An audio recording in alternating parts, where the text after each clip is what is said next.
now look at the capital budgeting of projects. So earlier, during our feasibility study, we discussed about the economic feasibility study, wherein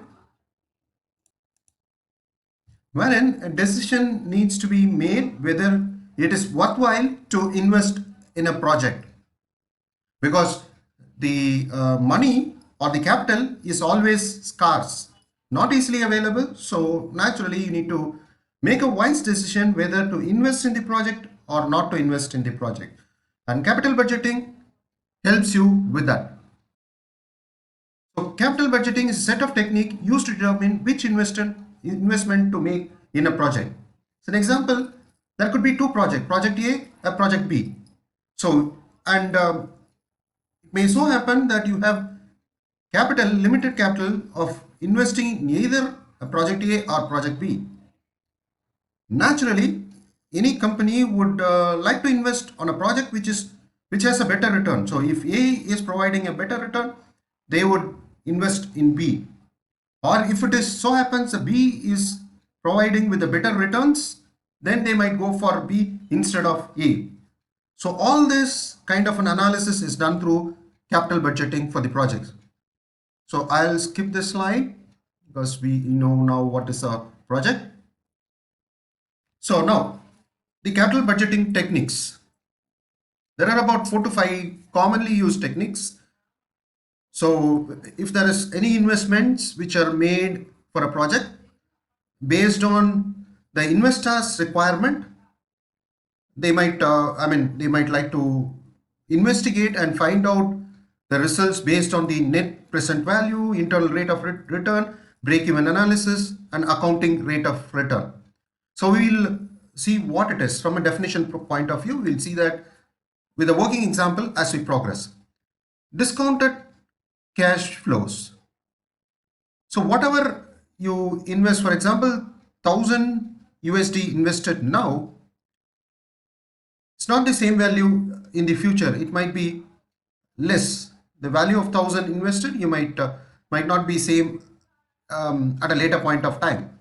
In other words, if you are investing 1,000 now, you should ideally get something like maybe 10% over and above that. So 1,000 plus 10%, you should get something like 1,100, maybe 1 year down the line. So this being the case, how do we arrive at a net present value?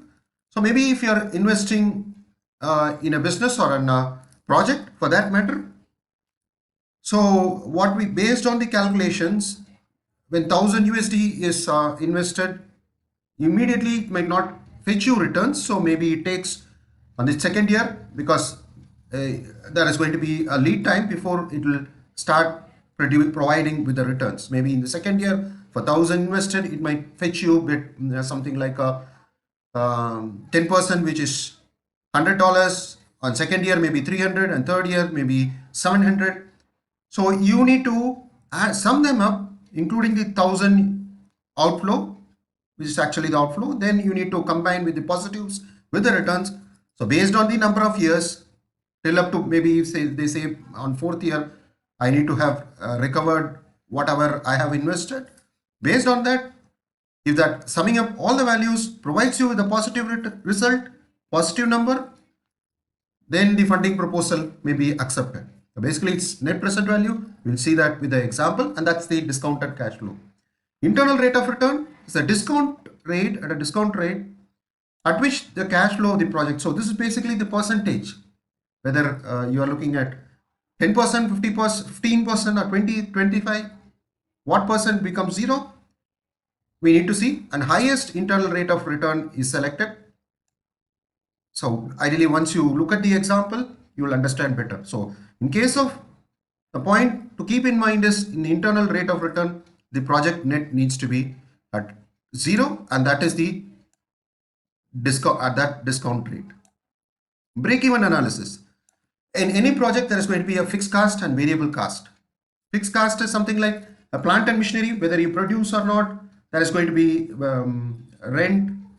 There is going to be the electricity charges, minimal, which needs to be paid. There is going to be fixed charges, and there is going to be variable charges like your raw materials. All this could vary. So initially, the fixed cost, maybe you might only produce volume could be less because the consumption will be less in the market because product is unknown. The real consumption or adopting the product will be less. But as we progress year on year basis, the consumptions become more. So the break even point is that point of time when the cost is recovered and it will start earning profit. So we need to know at what point of time the break even happens so that the it keeps generating profit. So the break even analysis is done for the project to know at what point of time the project turns profitable. And finally, the accounting rate of return, the ratio of investment average annual profit to the amount invested in it. If the amount exceeds the threshold value, then investment is approved. So it's something like a percentage. So some beyond 20% of return, if they're going to accept, then if the rate of return is more than that, then that investment could be, it could pass through that and the company would invest on that. So these are the techniques, and this is again a part of during the feasibility study of the project. All these are done, and then they will once they are convinced, I mean the management is convinced based on the study conducted. So it is then they decide whether to go or not to go for it, and decide whether to make an investment in the project or not. We'll see these techniques in detail by taking an example. Thank you. Let's now look at the first one of the discounted cash flow methods. The first one is the net present value. The net present value should be positive to accept the funding proposal. That's the criteria. So this is the formula in the sense the present value, whatever is the future value, that is divided by 1 plus the rate to the power of n. The first year it will be 1. If you are calculating for the second year, it should be 2, 3, so on and so forth. Whichever year you want to calculate, it should be to the power of that particular year. If it is 3 years, then it should be 3. So this is an example. Promises 900 in the third year. He says Alex promises 900, is going to give 900 in third year. What is the present value? So the present value, and again the rate of return, if you look at it, it is 10% over year.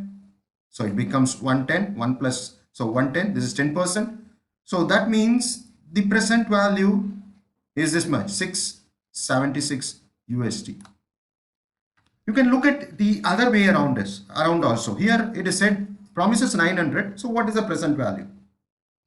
You can also look the other way, like if you are going to invest something like 676 now with a 10%, it should be this value, 900 USD. But generally net present value, you look at that year, what is the returns is going to fetch at that year, and try to bring it to the net present value using this formula. It's called the rate of interest, or it could be the weighted average of the capital, because a company can have different rate of return. So they have a weighted average of different depth. So it could be called as, some cases it could be called as weighted average of cost of the capital. So I hope it gives you clarity. So 900 in the third year is what is 676 now. It could be other way around also. 676 today, it will fetches 900 with, if you take 10% as the rate of interest. We'll take with an example. Let's say you are investing 1000 USD where the weighted average of cost of the capital or rate of interest is 20%, and 4 years time.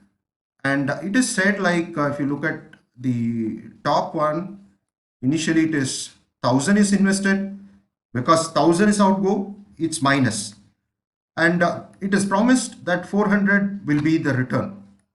At the end of each year, the 400, you get a return of 400. So since it is positive, it's income. So it is positive sign. So 400 divided by 1 plus, here it is 20%. So it is, it will be 1.2 in the first case. Basically the formula over here, future value is 400 is what you have. Future value divided by 1 plus 20% in this case. So 1 plus 0.2, because it is 20%, is 1.2. So today it is going to cost you 333. And in the second year, it is to the power of 2, or 1.2 into 1.2. So it is 278. And in the third year, it is 231. And in the fourth year, it is to the power of 4, you get 191. So if you add all of them, that is minus 1000 plus the first year returns, because this is already invested, it has gone into the as investment, it has sunk, and the others are added, others are the return at the net present value rate, you get 35. It's on the positive side. You can go ahead and do the investment. Considering the 20% as the cost of the capital, it is on the positive side. It is going to gain, you're going to get something more than 20%. It is, you can go ahead with that. There is IRR is what is, if you look at the definition, it is where the NPV, the NPV is at the 0. If you look at the definition, let's look at the definition. Rate of cash flow with the project is 0. So in this case, if you take this case, at 22% is what is the internal rate of return. So if your internal rate of return, if you have made it as 22%, anything that is where you get, it balances out.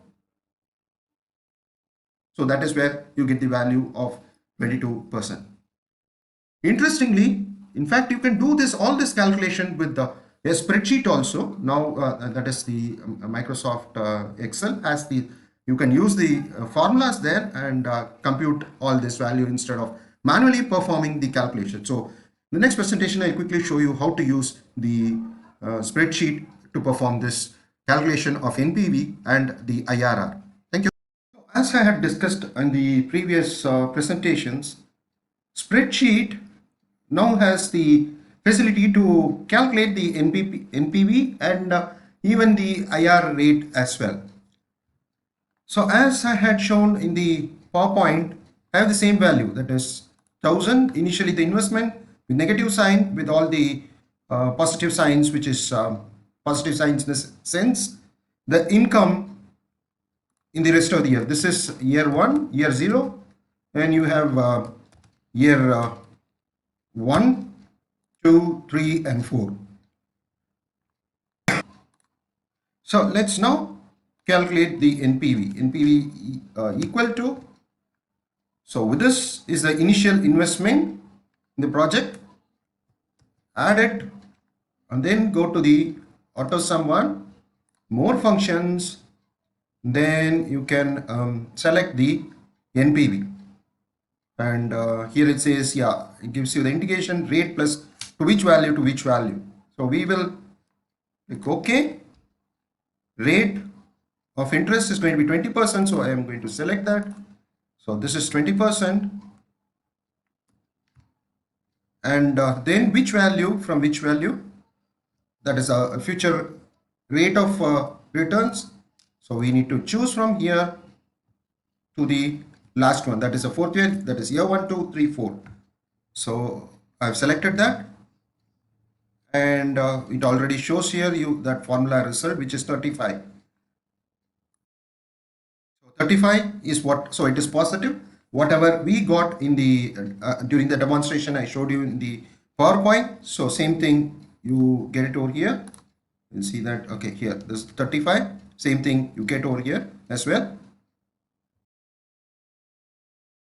Now we'll take the IRR one, which is say IRR. Come over here. This is pretty straightforward, something similar. Go to more functions, you select the IRR, and then you say okay. You start from the first value itself, and yeah, it is almost you get 0.2186. So in percentage it is about, because 21.8, yeah, it gets rounded off result, so 22%. So even if you perform the calculation with the internal rate of return, yes, this is the value you will get. So something similar to, suppose if I make it so if I make it here, instead of 20%, I'll say 21.8, then it becomes almost $1, almost comes to zero. So anything zero, yes, that is the internal rate of returns.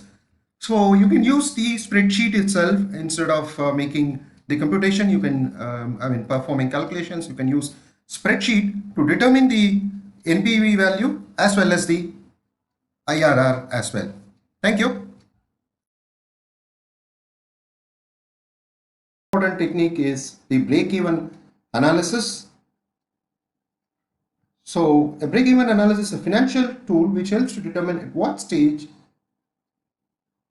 of a company, could be new services or a product, or even it could be a new company itself which is manufacturing something which gets into a profitable mode. Another definition is it's a financial calculation for determining number of products or services of a company should sell to cover its cost. Cost could be fixed cost as well as the variable cost. We look at what is a fixed cost and what is a variable cost. You need to understand what is that. Break-even analysis or break-even is a situation where you're making money, money in the sense profit. You'll be making money, but at that point you're not actually making a profit or not actually making any loss. That means all the costs, that is again the fixed cost and the variable cost, are covered. So components of break-even analysis, there are two costs. One is the fixed cost, the second one is the variable cost. So what is a fixed cost? Fixed cost is the overhead cost. So it is basically like all your plant machineries, or even the factory premises where the manufacturing happens, the production unit. Even if you are going to produce only just one unit, there is going to be cost incurred in case of the land, building, the machinery which needs to be used for producing it. Maybe the rent for the building, it's going to be happen whether you manufacture or if you don't even manufacture the product. You need to pay the rent for that commercial or the building complex or for that factory. So you cannot do away with that. So that is a kind of a fixed cost. And similarly, if you have invested on the machinery as well, whether you operate the machinery or not, yes, you have invested. That is all, that is fixed cost. Whereas the variable cost, yes, it will increase or decrease direct relation to the production volume. Could be the raw material, packaging cost, fuel, other costs related to the production. The raw material is one which is going to be directly proportional. The more you produce, maybe instead of 1 unit, 100 units, then 100 units raw material is going to be there. Similarly, if you're going to send it across, you need to pack it, those costs is going to apply as well. So if it is only just 1 unit is produced, yes, the variable cost is less. So you need to, manufacture in such a way that you are able to cover the fixed cost and variable cost, and that is the point where it is called the break even. Suppose fixed cost will be fixed, but variable cost will slowly increase, and you will get revenue. But once you get a revenue, you'll be covering both the fixed cost and the variable cost. So that point is called the break even. So this is a formula you have. One is the contribution, which is selling unit per unit minus the variable cost. So that is the contribution per unit, that is for 1 unit. And finally, the break even is fixed cost divided by the contribution unit will give you number of break even in quantity. So we look at that with an example. Yeah, this graph provides you much more clarity about the break even point. So fixed cost, whatever this cost, you are not going to change at all. This is going to be there, fixed cost. Whereas the variable cost, I mean, when you produce less, say for example, this could be like 10 units you are producing. This could be for 100 units you are producing. You break even. When you produce just 10 units only, you are still in the red. You are still making the loss. Whereas as you increase and reach 100 units, you start making profit. You cover the variable cost as well as the fixed cost. And anything above than that, more than 100 units, just an example, more than that units, you are going to end up in profit. So this is better explained through this. Total fixed cost is about 1 mil. Again, it is in INR. You can have it whatever you want, USD, if you want, if you're comfortable that way. And the variable cost is 600, and the selling price is the variable cost is 400, and the selling price is 600. So the contribution is contributing margin is 200. 200 is the contributing margin. So finally, the break-even units, so that will be 1 mil divided by 200, which is about 5,000 units is what one need to produce, considering the variable cost, fixed cost, and selling cost plus the fixed, the total fixed unit as well. So 5,000 is the unit, and the selling value is into 600. So this is the total sales value that should happen for the, in revenue terms. It is about 3 mil to have a break even. And again, the more the contributing margin, even you can sell lesser units as well. If the contributing margin is going to be less, then you need to sell more product. So that is where all this, in a business, all this, the total fixed, the fixed cost, the variable cost, the contributing margin, all plays a critical role in determining what is going to be the break-even point. So with that gives you a fair idea about the break-even analysis, and it is quite critical. If you are getting into any kind of project, after doing the market analysis, thinking about what is the investment to be made, fixed investment, and what is going to be the selling cost, and then you determine, again, determining the selling cost itself is quite tricky. Determine the selling cost, and then you determine at what point of time you are able to break even. Whether you are able to, the point is, if you are, whether the market can really absorb 5,000 units in the first year itself. All this needs to be analyzed, and that is again a different ball game altogether. You need to decide whether there are customers to absorb 5,000 unit, whether they can in the first year itself, or if in the first year if it is going to be less. All this needs to be taken into consideration. But the underlying point is, yes, the break-even analysis is a critical tool to determine whether to go ahead with the project or not. Thank you. Stay tuned. Last technique we'll be seeing is the accounting rate of return.